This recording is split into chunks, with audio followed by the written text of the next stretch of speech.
Hey guys, welcome to week 8 of emergency management. Hopefully you guys are doing great. Had a good weekend, had a good week last week. As far as last week is concerned, we kind of took a dive into attributes, right? Attributes we like to look for in ourselves, maybe attributes we like to look for in others. But specifically last week, we looked at role models and maybe people that we pursue to help us. Not necessarily stating that you want to be like that person or you want to emulate exactly who they are.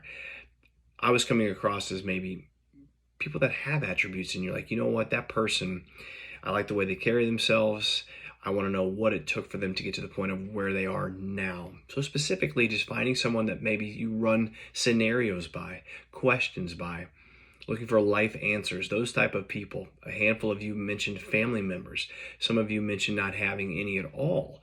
So with that, I encourage you, if you don't feel like you have somebody or don't feel like you need anybody, I will tell you that, at least from personal experience, it does have something or someone to latch on to when life continually throws you curveballs, life continually punches you in the gut.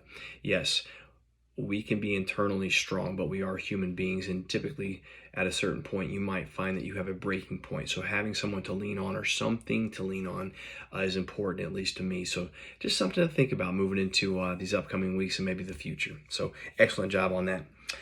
This week, guys, we're looking into something that we're going to look to this week is silos and our thought process, right? What have we had experiences in our life that have shaped these current thoughts that we have or these assumptions that we continually have?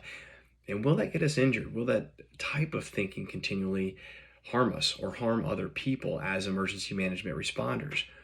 That's something we need to think about. And so this week we're diving into that chapter, but also the discussion board post challenges you guys to think about something and how you go about your decision-making scenarios. So what we're looking at this week, and the actual word that looks nothing like this, but it's actually called the Cynefin, right? The Cynefin thought process when we're looking at scenarios and we're trying to figure out what is it that we know versus what is it that we don't know. So looking at a couple things. So simple, right? The simple portion of it is the known.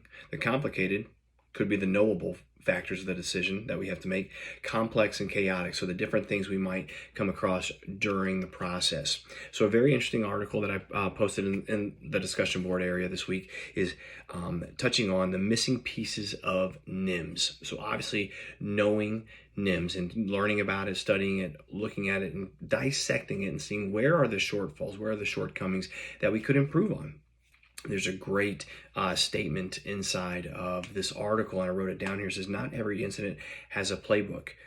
So sometimes we just need to think, right? We just need to think, but where are those thoughts coming from? Is it from experiences? If it's not from experiences, how are we going to respond to it? So as it says, not every scenario has a playbook, but how are we going to be able to think quick on our feet to keep people and property and personnel safe, but also we have an objective to hit as well, and that is either saving people, saving structures, whatever that might be. We need to figure out what that is as an emergency management supervisor, maybe on the scene, or even just somebody that's on the scene in general.